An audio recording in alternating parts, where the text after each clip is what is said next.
Play Desastres Aéreos. Esta história é verídica. As reconstituições baseiam-se em uma transcrição original do controle de tráfego aéreo.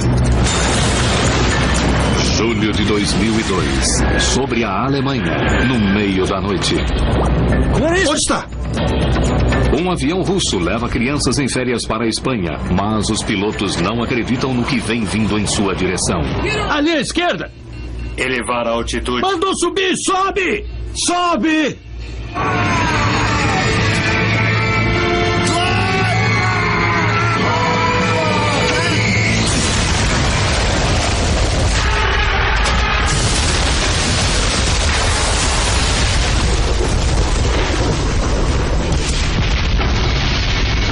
Foi um dos desastres aéreos mais dramáticos recentemente. Como 2 aviões puderam colidir sobre uma das áreas mais detalhadamente reguladas do mundo? Bravo Tango Charlie. Falha da tecnologia ou erro humano?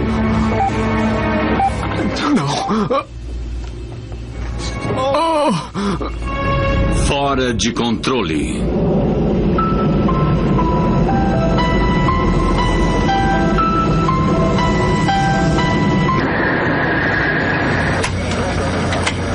Cinco russos estão pilotando o avião. O comandante é Alexander Gross, que é piloto há mais de 30 anos. Alexander tinha ótimo conhecimento teórico. Era muito inteligente. Hoje, o primeiro oficial é Oleg Grigoriev. Grigoriev é o piloto principal desta linha aérea. Nesta viagem, ele avaliará o desempenho do comandante Gross. Se você fizesse algo errado, alguns comandantes te criticariam muito rudemente. Outros seriam formais e educados. Mas Oleg Grigoriev costumava expressar sua desaprovação num gesto como esse, que significava: por que você fez aquilo? O comandante Gross está no comando, mas o comandante Grigoriev é seu supervisor. Se acontecer algum problema, quem de fato dará as ordens? À esquerda atrás está Murat Itkilov, o primeiro oficial, mas hoje não está em serviço, pois Grigoriev está ocupando seu lugar. Como logo será promovido, suas opiniões são consideradas. Murat был профессионален как пилот. Murat era um piloto muito profissional. Ele amava voar. Murat interessava-se pelas novidades da aviação e sempre estava atualizado quanto às coisas mais modernas introduzidas. Pouco antes das 11 da noite, o voo 2937 da Bashkirian Airlines parte de Moscou. O avião é um Tupolev 154.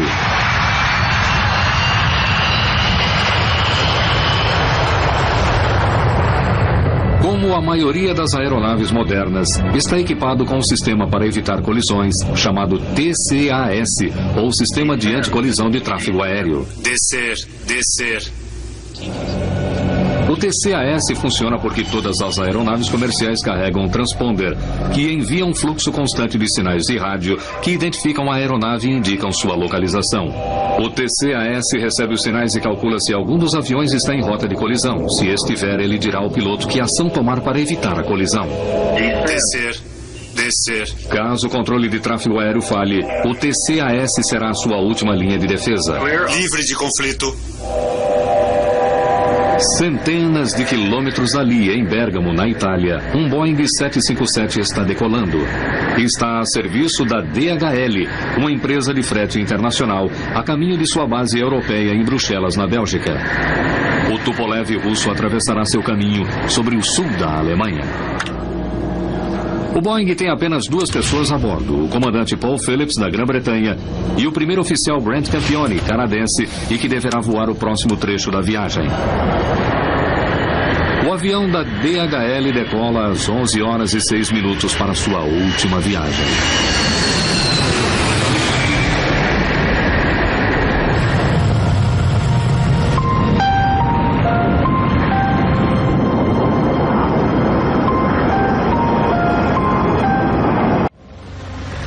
10 para as 8.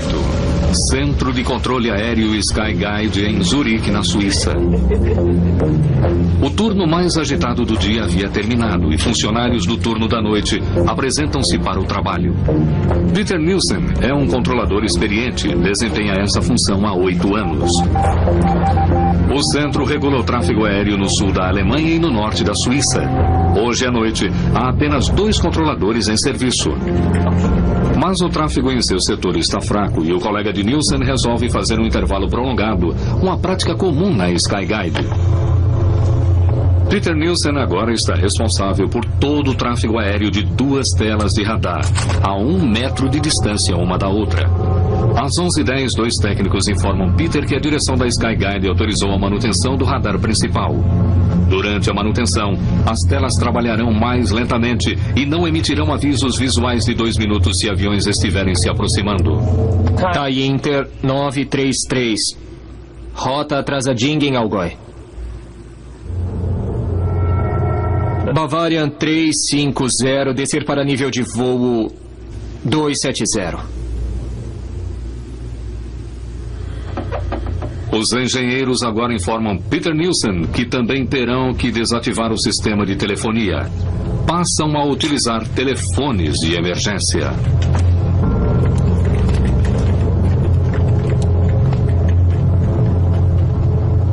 Ninguém percebe ainda, mas as sementes do desastre haviam sido semeadas.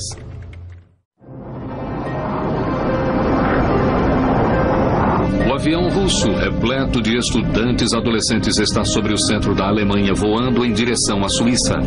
O comandante Grigoriev recebe liberação final do último centro de controle alemão antes de atravessarem para a Suíça. 120,05, Bravo, Tango, Charlie, 2937, até logo. O controlador alemão entrega o avião russo para a Skyguide, onde Peter Nielsen está em serviço. Enquanto isso, o avião da DHL está rumando ao norte sobre os Alpes e agora adentra espaço aéreo suíço. Zurique, radar, boa noite. Dilmun 611, subindo para nível de voo 260, direto a Beze. O comandante Paul Phillips da DHL pede liberação para uma altitude mais elevada. O ar rarefeito proporcionará menor resistência e economizará combustível. Subir para nível de voo 320. Direto Tango Golf Oscar e solicitando 360. Por favor, ser disponível. Dilmun 611, subir para nível de voo 360. O avião da DHL atinge nível de voo 360 ou 11 mil metros, a mesma altitude do avião russo, e estão em rota de colisão. Mas estão a muitos quilômetros de distância. Até agora, não há perigo. Então a assistente passa a Peter Nielsen uma nova informação de voo. Um Airbus Aeroloid voo 1135 está voando para o aeroporto de Friedrichshafen, nas proximidades. Isso aumentará o volume de trabalho do Peter nos próximos 5 minutos e ele terá que mudar de uma tela para outra. Peter tenta ligar para a torre de controle do aeroporto de Friedrichshafen para combinar a passagem do voo da Aeroloid para eles, mas o telefone está mudo. Ele tenta uma segunda vez. Os telefones não estão funcionando. Zurich, boa noite. Aeroloid 1135. O piloto da Aeroloid está tentando fazer contato com Peter. Ele tem que deixar os pilotos russos descobertos. Zurique, boa noite. Bravo, Tango, Charlie, 2937. Mas o piloto russo também o está chamando na outra tela. Aeroloid 1135, já ligo de volta. Controle chamando. Repita, por favor. Zurique, boa noite. Bravo, Tango, Charlie, 2937. Nível 360. Bravo Tango Charlie 2937, transponder 7520. A Aeroloid chama novamente. Sim, acredito que sim. Já dou retorno. Outro avião precisa dele, um voo da Thai Airways rumo ao norte. TIE Inter 933. Contactar agora Munique 132 decimal 140. Até logo. Com controladores de tráfego aéreo estão acostumados com situações delicadas, mas esta noite o equipamento de Peter não está funcionando bem e ele está controlando duas telas ao mesmo tempo. Normalmente, seu radar avisaria sobre qualquer colisão iminente, mas ele não sabe que esta noite o radar não está funcionando. Certo, qual sua direção atual? A direção atual é 265. Certo. Vire à direita, proa 280, vetor ILS 24. Direita proa 280 para vetor ILS 24. Peter quer passar adiante a responsabilidade sobre o voo da Aeroloid. Ele tenta falar com a torre de controle de Friedrichshafen pelo telefone comum pela terceira vez.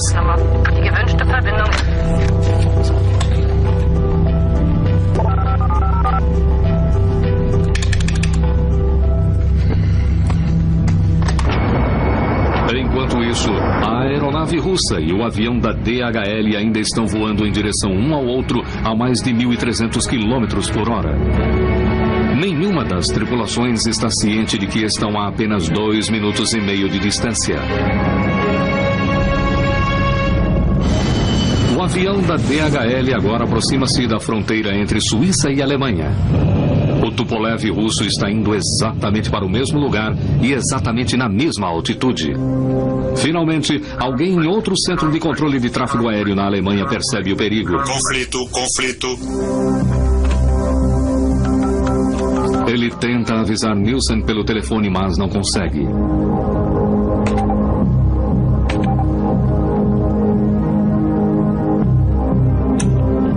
As normas do tráfego aéreo internacional o impedem de falar com os pilotos diretamente.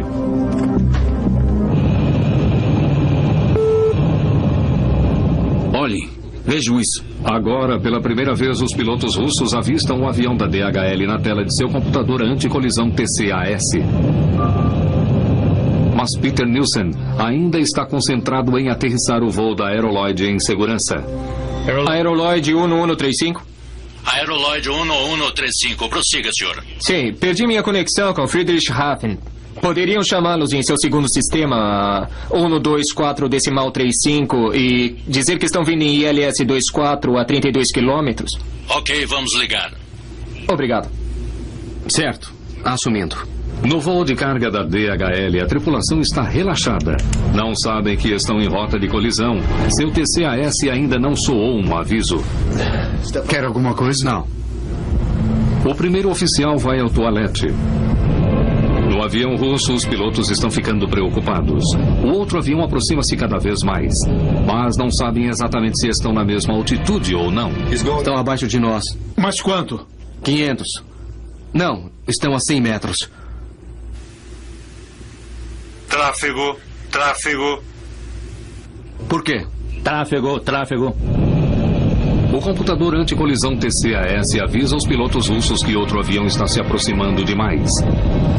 Nesse momento, o TCAS da cabine do avião da DHL detecta o avião russo. Descer.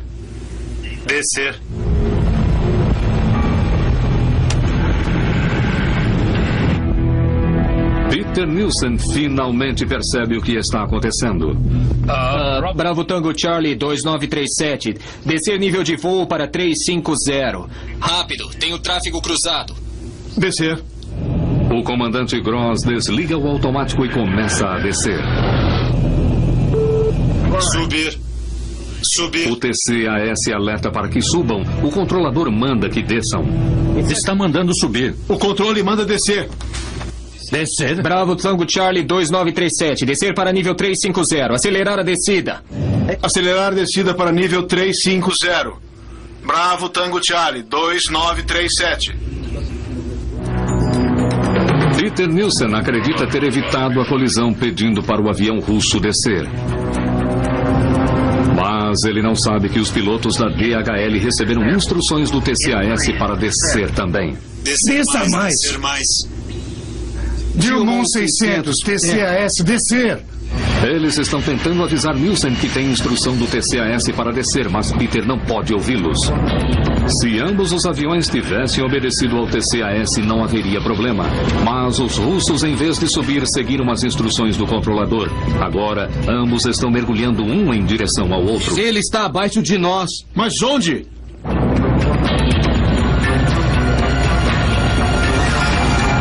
Ali, à esquerda. Subir mais, subir mais. Está mandando subir, suba! Desça mais!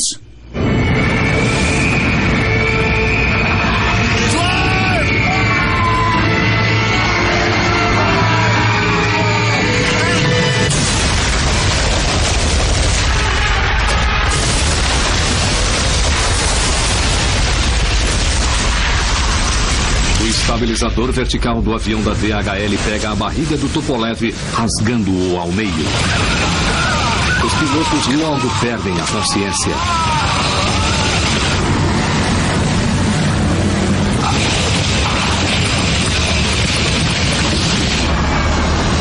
O avião da DHL reluta por mais 2 minutos.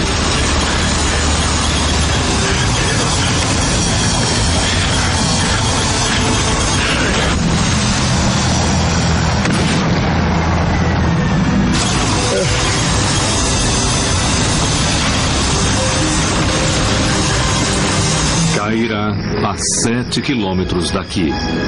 Podemos ir para Friedrichshafen? Afirmativo. Até logo. Até logo. Peter não está ciente do que acabou de acontecer. Bravo Tango Charlie, 2937.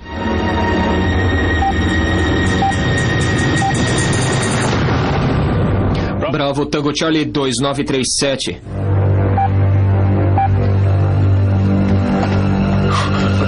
Bravo Tango Charlie. Este é o pesadelo que todos os controladores esperam jamais terem que enfrentar. 2 aeronaves colidindo e matando muitas pessoas.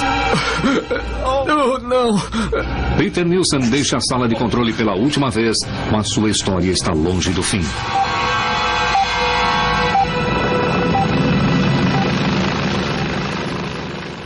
Começa a procura por um bode expiatório. Se 2 aviões colidem em voo, alguém deve ser culpado. Primeiramente, suspeitam dos russos. Acredita-se que o piloto do avião russo tem ignorado as instruções dos controladores de tráfego. Repetidamente, contactaram o piloto russo para que ele mudasse de altitude, porque estava num nível em que não devia estar.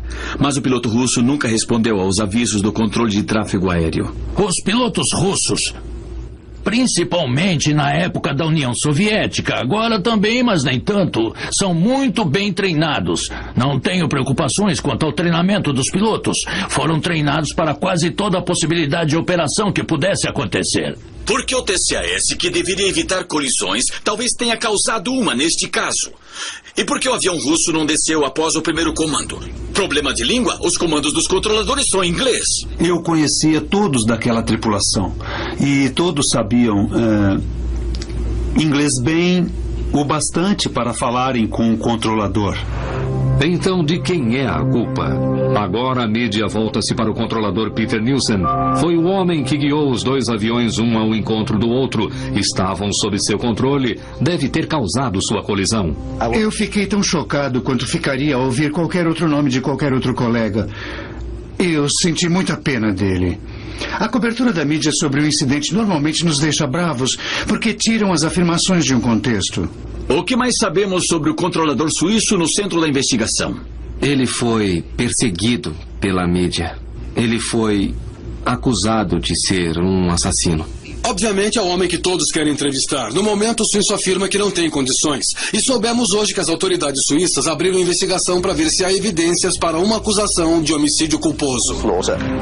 Enquanto isso, é realizada uma investigação encabeçada pela Agência Federal de Investigação de Acidentes Aéreos da Alemanha. Até o 5º dia, todas as caixas pretas são lidas. Este é um gravador de voz comum instalado dentro do Tupolev 154. Há 2 rolos. O indicador de tempo do gravador marca 30 minutos. Está intacto. Mas o gravador de voz original do Tupolev foi bastante danificado. Então tivemos que tirar a fita e a ouvimos num gravador especializado.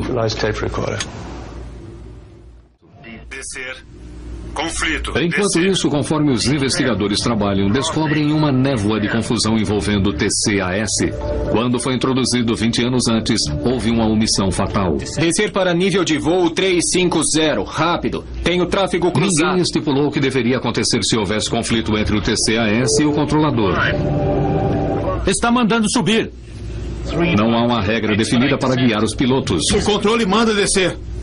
Descer mais. Descer mais. Enquanto os pilotos do Ocidente sempre aprenderam a obedecer ao TCAS, no restante do mundo cada um toma sua decisão. Não estamos acostumados a não confiar nos controladores. Na aviação civil, houve vários casos em que os pilotos não seguiram as instruções dos controladores, e isso levou a colisões ou outros tipos de acidente.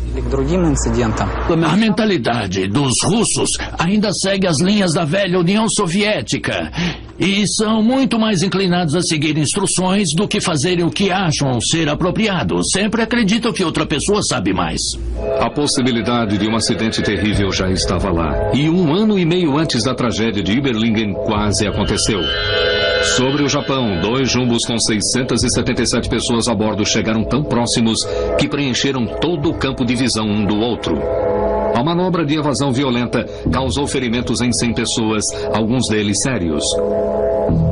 Por alguns segundos não foi a pior colisão de aviões na história da aviação. Mais uma vez, o piloto ouviu o controlador e não ao TCAS. Descer. Deveria ter servido de aviso para todos. No entanto, a Organização Internacional de Aviação Civil ficou em silêncio. Ela é o responsável por estabelecer as regras da aviação comercial.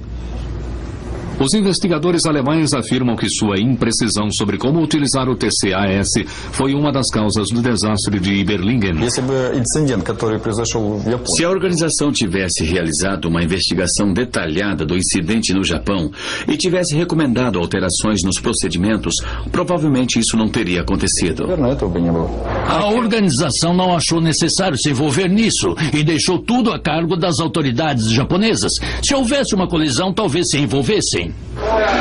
Depois desse quase acidente, o governo japonês imediatamente pediu ajuda, mas a organização atendeu a solicitação 18 meses depois, após o desastre de Überlingen. Talvez os procedimentos e padrões da organização, em particular os procedimentos de operação para evitar colisões aéreas, tenham sido ambíguos ou abertos a interpretações. O incidente japonês não foi o único aviso que a organização recebeu. Nos anos que antecederam a colisão de Überlingen, outras 4 colisões quase aconteceram porque os pilotos obedeceram às ordens do controle de tráfego em vez de escutarem seus TCAS. Se eu precisar resumir o conselho que demos ao mundo, se o TCAS emitir um aviso, os pilotos devem segui-lo imediatamente todas as vezes. Quando olhamos para trás, sempre nos perguntamos, poderíamos ter feito mais? E um acidente é sempre uma sacudida para todos. Em 24 de fevereiro de 2004, um estranho bate à porta do controlador Peter Nielsen.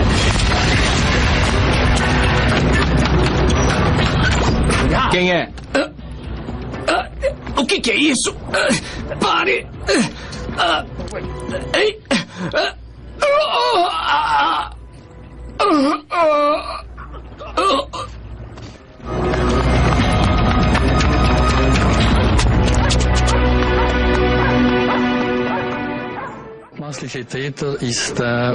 O atacante aparentemente teria 48 anos e seria de origem oriental. Provavelmente é o pai de uma das famílias mortas no acidente. Talvez tenha perdido a esposa e os 2 filhos. Encontraram Vitaly Kaloyev ali perto num hotel. Tido como suspeito, mas ainda não acusado de homicídio, ele encontra-se numa clínica psiquiátrica enquanto decidem se ele teria condições de enfrentar o julgamento. A morte do controlador de tráfego foi um evento muito triste. E o mais triste é que ele não foi de fato responsável pelo acidente. O acidente foi causado pela precariedade da Skyguide no gerenciamento da qualidade de seu sistema. Os investigadores haviam descoberto o que havia dado errado aquela noite na Skyguide e como uma série infeliz de eventos tornou quase inevitável o desastre. Primeiro, o colega de Peter faz um intervalo deixando-o sozinho para observar duas telas de radar distantes uma da outra. Era uma prática comum naquela companhia que, à noite, um controlador de tráfego aéreo ficasse responsável pelo controle de todo o espaço aéreo de Zurique. Depois, seguindo ordens da direção, a equipe de manutenção começou a desligar aparelhos. A tela de radar do Peter estava funcionando mais lentamente e não avisaria caso dois aviões estivessem prestes a colidir. Ele não sabia disso. O STCA é um equipamento de alerta que minutos antes avisa na tela do radar uma colisão iminente. Depois, por acaso, outra aeronave, um avião de turismo da Aeroloid, aparece num momento crítico e necessita de bastante atenção. Isso distrai Peter completamente. Ele tenta conseguir ajuda de fora, mas o sistema principal de telefonia foi desconectado pela equipe de manutenção. E os telefones de emergência não estão funcionando. O controlador fica impossibilitado de utilizar o suporte técnico de que necessita. A conexão telefônica com Friedrichshafen estava com problemas. O controlador também recebeu várias transmissões de rádio, às quais ele teve que responder em frequências diferentes. Finalmente, ambos os aviões estão descendo e os pilotos da DHL não conseguem avisá-lo do que está acontecendo, porque a frequência de rádio está ocupada. O mais cedo que poderiam ter feito isso seria 23 segundos depois, porque até então a frequência estava bloqueada pela transmissão do controle de Zurique para a tripulação do Tupolev. Maio de 2004. Os investigadores alemães da BFU levaram 22 meses para publicar seu relatório final. O Boeing que vemos aqui concluíram que o desastre teve duas causas principais. Primeiramente, Peter Nielsen demorou demais para comunicar o perigo de colisão. Em segundo lugar, a tripulação russa errou ao obedecer sua ordem de descer quando seu equipamento TCAS lhes mandava subir. Mas outros pilotos compreendem esse dilema. Os avisos da TCAS são emitidos com uma voz tão sem emoção. Descer mais, uma voz tão prosaica. E depois ouviram a voz de comando urgente do controlador de tráfego. Descer imediatamente, sair dessa altitude imediatamente, ir para outra altitude imediatamente.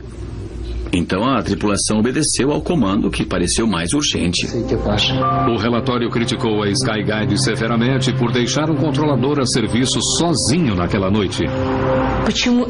Por que não proporcionaram segurança ao voo em que minha criança estava? Devem assumir a responsabilidade por não terem proporcionado segurança àquele voo. Nós também cometemos erros e nos arrependemos amargamente.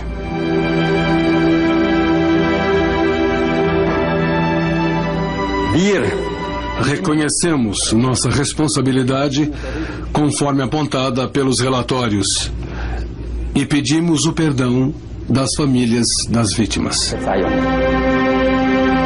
Na Skyguide, em Zurique, há sempre uma rosa num vaso em memória de Peter Nielsen e da tragédia de Iberlingen. Versão brasileira Centauro.